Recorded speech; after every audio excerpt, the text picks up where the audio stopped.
Assalamualaikum warahmatullahi wabarakatuh. Alhamdulillahirrabbilalamin. Puji syukur senantiasa kita panjatkan kehadirat Allah Subhanahu wa Ta'ala atas segala karunia-Nya kepada kita. Salawat dan salam kita sampaikan pula kepada junjungan kita Nabi besar Muhammad sallallahu alaihi wasallam. Pemirsa SCTV, khususnya bagi Anda berada di Bandung dan sekitarnya, alhamdulillah kita berjumpa kembali dalam mata air. Dan pada kesempatan ini kita masih akan lanjutkan kajian kita bersama dengan guru kita Ustaz Am Amiruddin. Kita akan mengangkat tema atau judul kita adalah pengobatan dengan zikir. Assalamualaikum Ustaz. Waalaikumsalam warahmatullahi wabarakatuh. Ya Ustaz, bicara mengenai pengobatan dengan zikir, ini kan sekarang sepertinya sudah marak ya, dipergunakan di mana-mana sekarang. Banyaklah yang zikir itu dijadikan terapi untuk pengobatan. Dan apa yang saya rasakan ini sepertinya ini muncul kelihatannya mulai tahun 90-an kali Ustaz ya. Itu udah mulai 2000-an lah, baru 2000-an baru mulai masuk tuh. Sebelumnya kayaknya ini tidak terlalu santer terdengar. Nah, gimana sebenarnya posisi ini Ustaz, zikir dengan pengobatan ini? Bismillahirrahmanirrahim. Sebelum kita bicara pengobatan dengan zikir, kita perlu berbicara bahwa kalau bicara pengobatan berarti ada penyakit ya. Ya betul pasti. Ya kan? Nah, pertanyaannya kalau kita sakit itu takdir ataukah itu pilihan kita? Karena ini ada kaitan nanti dengan zikir ya. Betul. Jadi kalau kita sakit, para pemirsa, Anda sakit atau saya sakit, kira-kira itu takdir atau pilihan? Pilihan kamu. Ya. Jadi orang sakit itu ada yang memang takdir. Oh gitu ya. Takdir itu artinya begini, dia sudah berusaha hidup dengan pola hidup yang sehat, tapi tetap sakit. Itu takdir. Ada orang yang nggak pernah merokok, tapi kena kanker paru-paru. Itu takdir. Ya. Tapi kalau orang yang suka merokok, kemudian kanker paru-paru, itu pilihannya. Jadi artinya gini, kalau yang namanya takdir atau pilihan itu erat kaitan dengan ikhtiar. Sekarang saya ambil contoh. Saya bawa mobil ugal-ugalan. Mobilnya juga sudah cukup tua. Ya. Bannya juga sudah gundul. Ya. Saya bawa mobil ugal-ugalan di jalan tol. Saya celaka. Takdir apa pilihan saya? Nah, itu pilihan Ustaz itu. Pilihan kan, pilihan. Karena udah tahu mobilnya tidak layak, sudah gundul bannya. Saya ugal-ugalan, akhirnya saya celaka, itu adalah pilihan saya. Tapi ada orang yang bawa mobil sesuai aturan di jalan tol, mobilnya juga layak untuk dibawa di jalan tol, tapi dia tetap mengalami kecelakaan. Nah, itu namanya takdir. Nah, jadi saya awali dengan pembahasan berobat dengan zikir.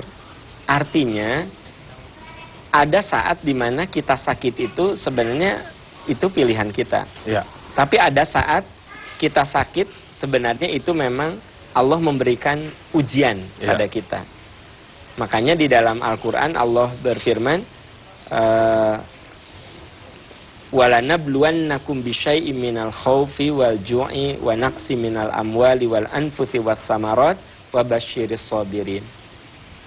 Alladzina idza asabathum musibah qalu inna lillahi wa inna ilaihi raji'un. Pasti firman Allah, kami itu akan menguji kamu.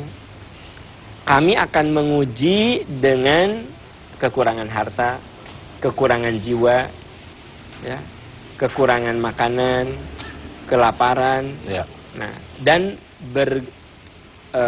berilah kabar gembira orang-orang yang kalau diuji dia mengatakan semuanya milik Allah dan kembali kepada Allah. Ini mengandung makna bahwa ada saat ketika kita diuji, kita kembalikan itu pada kuasa Allah. Tetapi karena manusia itu diberi akal dan pikiran oleh Allah untuk ikhtiar, nah di situ kita harus berusaha melepaskan diri dari ujian Allah itu dengan ikhtiar. Saya kasih contoh. Umar bin Khattab itu pernah mau pergi ke Syam, tapi beliau membatalkan keberangkatannya ke Syam.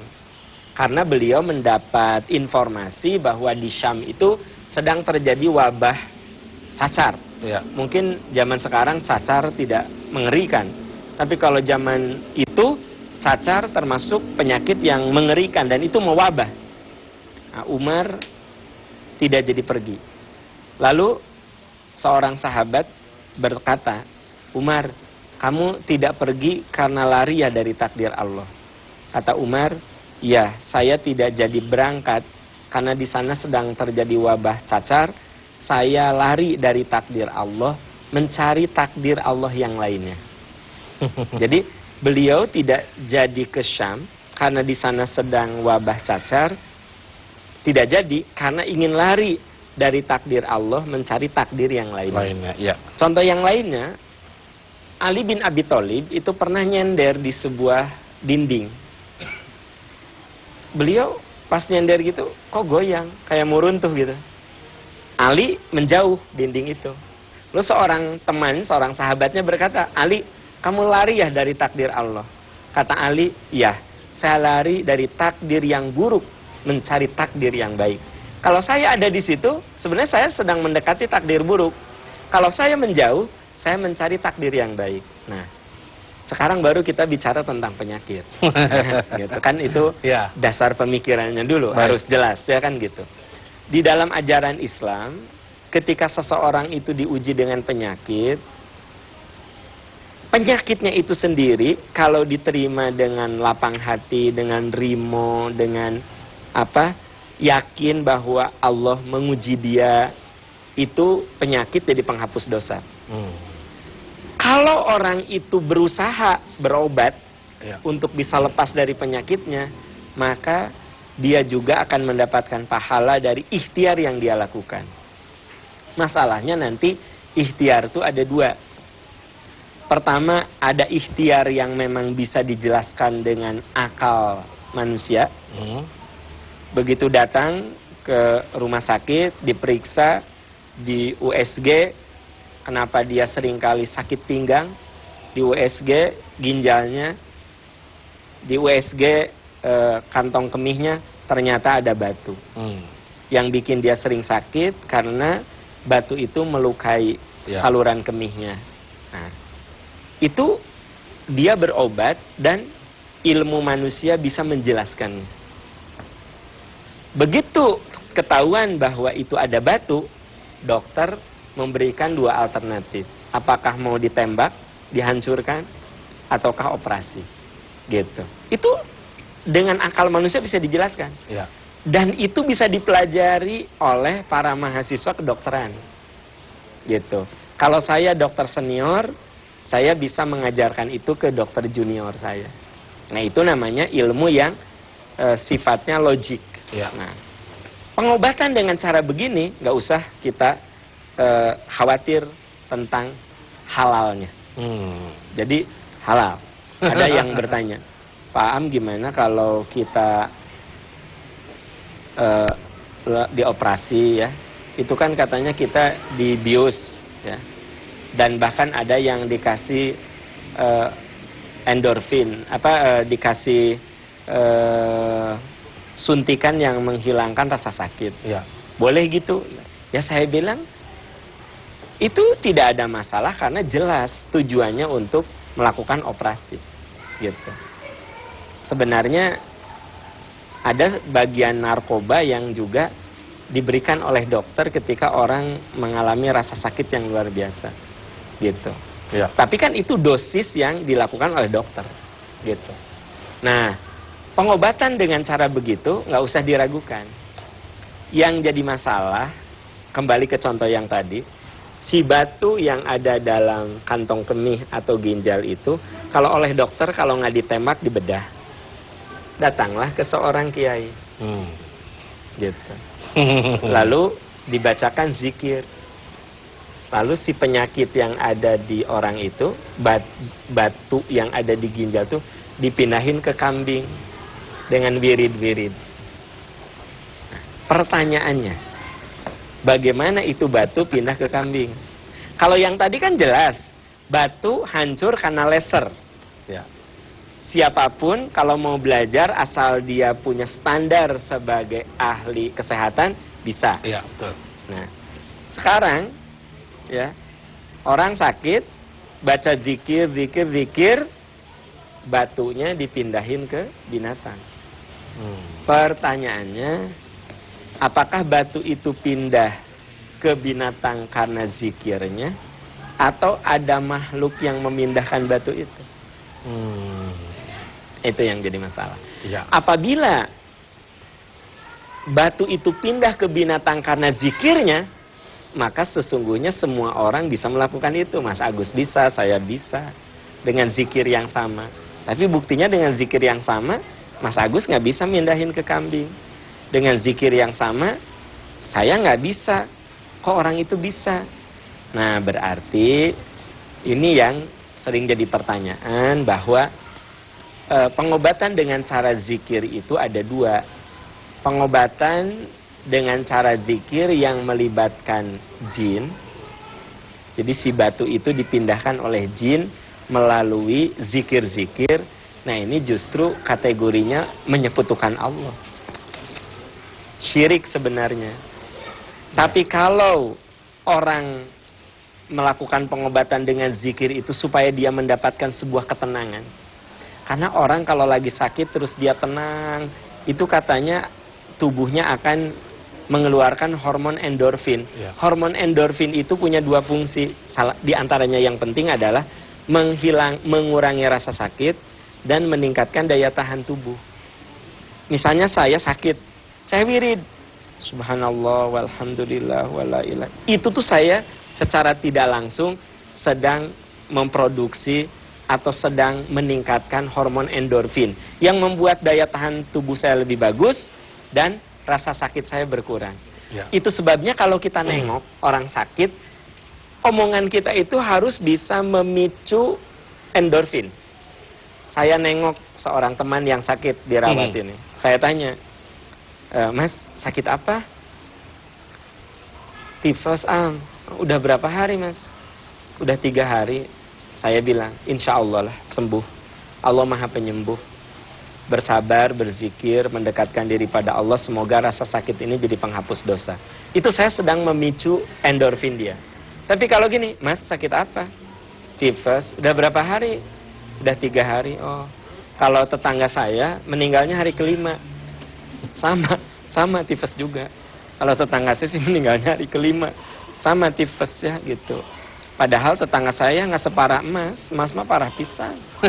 Gitu. Nah, itu 10 orang yang nengok gitu. Ngomong gitu. Dia akan semakin ngedrop. Ya, ya. Makanya kata Rasul, kalau kamu nengok orang sakit, tanamkan harapan sembuh. Nah, itu sebenarnya orang berobat dengan zikir tuh bukan berbau mistik. Ya. Kalau misalnya kita sedang benar-benar mengalami rasa sakit, kita bukan, aduh, ya Allah, teganya, bukan gitu. Tapi, subhanallah, astagfirullah. Makin sakit kita istighfar, astagfirullah. Nah, itu yang disebut pengobatan dengan cara zikir. Jadi zikir tadi membuat dia daya tahan tubuhnya lebih bagus. Yang harus diwaspadai, zikir yang justru di dalamnya mengandung unsur kemusyrikan. Nah, ini yang gitu. yang perlu kita perdalam lagi, Ustadz. Ya. Karena terus terang pada kondisi saat ini kan kita tahu, yang pertama itu biaya kesehatan itu mahal. Ya. Yang kedua, siapa sih orang yang nggak pengen sembuh? Ya. Ketika orang itu pengen sembuh, apapun diupayakan. Yang namanya berobat kemanapun, sampai ada misalkan air yang dianggap ini mustajab, diminum aja entah sumbernya dari mana. Karena ada semacam sugesti keyakinan yang bisa menyembuhkan. Nah, tadi Ustadz menyampaikan ya, contoh sederhana, misalkan ada batu itu, kemudian batu itu berpindah atau hilang lah, kita anggap aja hilang. Nah, apakah ketika melakukan zikir tadi gitu ya, atau dengan sarana seperti itu bisa ataupun mungkin nggak memang betul-betul itu bisa hilang karena memang ini adalah kekuasaannya Allah, kalau mau hilang ya hilang aja gitu. Nah, atau memang ada kekuatan lain di luar kekuatan Allah yang bisa membantu menghilangkan itu. Nah, itu kan juga perlu, kok bisa ya? Iya. Apa namanya, ada kekuatan lain gitu. Nah, ini gimana tuh, Ustaz? Kalau itu karena pertolongan Allah, saya kasih catatan dengan ucapan yang sama, Ya. itu harusnya sama. Hmm. Ya, jadi Mas Agus membaca la ilaha illallah, Allahu Akbar, baca Fatihah, baca Yasin, itu orang sembuh. Ya, saya bisa melakukan hal yang sama. Ini masalahnya tidak semua orang bisa lakukan. Berarti ada satu kekuatan yang dia gunakan sebenarnya. Kalau orang tuh dianggap punya kelebihan gitu, Ustaz? Begini. Sama misalkan kualitas ibadah gitu kan, tiap Iya. orang memiliki kualitas ibadah yang Tapi berbeda-beda. Nabi sekarang saya ingin tanya, orang yang paling soleh dan paling kualitas ibadahnya hebat itu Nabi Ya, Muhammad. Rasul lah jelas. Rasulullah. Hmm. Tapi Rasul tidak melakukan itu. Hmm. Sahabat terluka ya diobati. Ya, ya. Nabi tidak kemudian melakukan hal-hal yang aneh gitu. Nah, Hmm. jadi dengan demikian kita nggak bisa menjadikan itu sebagai tolok ukur kesolehannya karena di situ. Hmm. Karena soleh itu sebenarnya sebuah sarana untuk supaya dia dekat dengan Allah. Ya. Tapi soleh itu tidak bisa kemudian digunakan sebagai alat untuk menunjukkan hal-hal yang ajaib. Sekarang gini, Natural. ada satu istilah dalam akidah itu, ada karomah, ada mukjizat. Ya. Kalau mukjizat itu suatu kemampuan luar biasa yang Allah berikan kepada para nabi. Ya. Ya. Dan mukjizat itu sebenarnya tidak bisa diulang-ulang. Hmm. Yang kedua karomah. Karomah itu adalah satu kekuatan, kemampuan luar biasa yang Allah berikan kepada manusia yang bukan nabi. Hmm. Karena kesolehannya. Ya. Tetapi karomah ini sama seperti mukjizat. Dia tidak bisa diulang-ulang. Tidak bisa diminta. Tidak bisa diminta dan tidak bisa diulang-ulang. Iya, nggak usah diprogram. Ya. Contoh, Nabi Musa itu mengubah tongkat jadi ular. Ya. Sekali aja waktu berhadapan dengan Firaun. Tidak kemudian di rumah itu Nabi Musa latihan lempar jadi ular. Ya, lempar jadi ular gitu. Nah, itu bukan mukjizat. Mukjizat itu kan atas perintah Allah. Musa, lemparkan tongkatmu itu. Jadi begitu ahli sihir Firaun melemparkan tali-tali itu yang menjadi ular, ya. Si tali itu di mata manusia jadi ular. Allah berfirman, Musa, lemparkan tongkat untuk. Dilemparkan dan kemudian ular itu memakan ular-ular yang kecil. Dan Nabi Musa pun nggak tahu ketika dilempar mau jadi apa gitu ya. Nggak tahu mau jadi apa. Lempar aja. Dan setelah itu Nabi Musa tidak di rumah tuh latihan, lempar jadi ular. Tadi bisa kenapa sekarang enggak gitu ya. Gitu. Nah, Nabi Isa. Iya. Nabi Isa itu mukjizatnya bisa membuat orang buta bisa melihat lagi. Iya. Orang kusta bisa sembuh. Hanya sekali. Apa kata kaumnya? Isa, saya tidak percaya kalau kamu nabi. Tunjukkan bahwa kamu itu nabi. Lalu Allah memerintahkan kepada Nabi Musa, kepada Nabi Isa untuk memanggil orang yang buta. Orang buta dipanggil, diusap matanya, kemudian bisa melihat. Orang yang kusta, zaman dulu kusta itu penyakit yang belum ada obatnya. Ya. Diusap tangannya, sembuh. Ya. Tapi cuma sekali. Nah, kemudian Nabi Isa buka pelang gitu ya. Siapa yang buta silahkan. Jadi gini, mukjizat itu cuma sekali. Ya. Mukjizat itu sekali. Nabi Musa memukulkan tongkat ke Lautan Merah, kemudian terbuka. Cuma sekali. Nah, kemudian udah nyampe di Palestina. Hei, Bani Israel mau balik lagi nggak ke Mesir? Pukul lagi, buka lagi, enggak, gitu. Ya. Nah itu. Jadi saya perlu jelaskan yang namanya mukjizat itu hanya satu kali dan itu kepada Nabi. Ya. Sekarang karomah.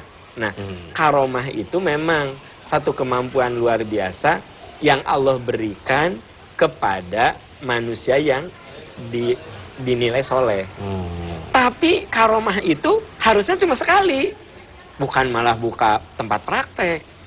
Nah, kalau buka tempat praktek bukan karomah lagi. Iya, iya. Iya, kalau karomah mah cuma sekali. Iya. Ya. Nah, tapi ketika kita bicara seperti ini nih Ustadz, ini kan mungkin ada beberapa pihak juga yang merasa, wah ini agak panas. Panas nih. Ya, enggak, kalau saya sih gini, kalau cara berpikir itu berbeda sah-sah saja. Iya. Wajar-wajar saja. Hanya maksud saya, selama itu alasannya jelas, kan gini, paling saya ingin menggarisbawahi itu perlu waspada dengan zikir-zikir yang luarnya zikir, tapi dalamannya mistik. Karena di dalam surat Jin ada firman Allah yang mengatakan wa annahu kana rijalun minal insi ya'uduna birijali minal jin fazaduhum rohaqo. Ada manusia yang minta tolong kepada jin. Jadi ada manusia yang minta tolong kepada jin. Ya. Fazaduhum rohaqo. Jin itu semakin menambah dosa. Jadi gini, zikir, tapi zikirnya itu untuk memanggil jin supaya menyembuhkan orang. Kan salah jadinya. Gitu. Tapi jin memang bisa melakukan hal-hal yang gaib seperti itu, Ustaz. Gini, jin dan manusia itu punya kesamaan. Pertama, jin dan manusia sama-sama bisa berpikir. Bisa.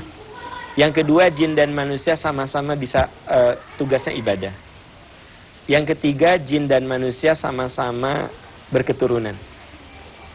Ya, berketurunan mereka itu. Nah, jin dan manusia memiliki kesamaan, mereka itu ada yang soleh, ada yang tidak soleh. Nah, jadi kalau tadi dikatakan bisa gitu manusia minta tolong, ya kalau menurut surat jin sih ada orang yang minta tolong. Tapi menurut firman Allah, fazaduhum rohaqo, itu akan semakin menambah dosa. Berarti kita tidak boleh, karena alam dia itu berbeda dengan alam kita. Nah, jadi sengaja saya soroti hal ini supaya kita lebih berhati-hati untuk pengobatan yang mengandung unsur kemusyrikan. Makanya Majelis Ulama Indonesia itu mengeluarkan fatwa tentang pengobatan alternatif. Jadi pengobatan alternatif itu halal selama tidak ada unsur kemusyrikan dan sihir. Misalnya, orang berobat dengan cara diberi bukan dengan obat kimia, tapi dengan obat herbal. Itu kan alternatif. Ya. Ada orang yang kena cancer, dia itu di kemo, tapi kemonya bukan menggunakan kemo seperti yang biasa dipakai di rumah sakit, tapi dia menggunakan obat-obat herbal. Tapi itu model kemo juga. Cara bekerjanya kemo, kemoterapi. Tetapi berbeda dengan yang dipakai di rumah sakit yang menggunakan kimiawi. Itu alternatif. Tapi alternatif seperti itu boleh. Karena tidak mengandung unsur sihir dan syirik. Nah, yang harus diwaspadai ketika seorang itu berobat dengan cara zikir, tapi zikir itu di dalamnya ada unsur mistik. Nah, itu yang harus kita waspadai. Bagaimana ciri itu unsur mistik? Nah, biasanya ya, itu ada ritual-ritual tertentu. Ritual tertentu misalnya ada barang tertentu, ada media. Kalau penyakit dipindahkan ke kambing, kalau penyakitnya nggak parah. Kalau penyakitnya parah ke sapi. Ya kalau cuma jerawat gitu ke ayam. Juga. Jadi tergantung ini penyakitnya gitu loh ya. Itu yang harus diwaspadai, media-media gitu. Jadi bukan berarti juga kita antipati terhadap pengobatan ataupun terapi-terapi alternatif yang dilakukan, tetapi harus waspada, jangan sampai akhirnya kita terjebak kepada perbuatan yang syirik. Nah itu. Karena kalau sudah masuk kepada syirik, resikonya adalah kategorinya kan innallaha la yaghfiru ayyusyraka bihi wa yaghfiru ma duna dzalik. Allah tidak akan mengampuni dosa syirik. Iya, baik. Dan Allah akan mengampuni dosa selain itu. Makanya saya bukan berarti tidak setuju dengan alternatif, enggak masalah. Karena ilmu Allah itu sangat luas sekali. Ya. Masalahnya bagaimana pengobatan itu supaya tidak membawa kita kepada perbuatan syirik. Nah, itu Ya. maksudnya. Baik pemirsa, demikian tadi. Insya Allah apa yang kita bicarakan ini bisa memberikan bekal buat kita. Mungkin di antara Anda, saudara, ataupun tetangga dan siapa saja, ada yang sekarang sedang mengalami musibah, ataupun penyakit, ataupun cobaan lah ya. Nah, ketika akan melakukan pengobatan-pengobatan, mencari ikhtiar, waspadailah terhadap hal-hal yang seperti itu. Jangan sampai akhirnya sudah jatuh, tertimpa tangga. Kenapa? Karena kita terjebak dalam kegiatan kemusyrikan. Nauzubillahi min dzalik. Terima kasih, mohon maaf bila ada hal-hal yang kurang berkenan. Wabillahi taufiq wal hidayah. Assalamualaikum warahmatullahi wabarakatuh. Waalaikumsalam.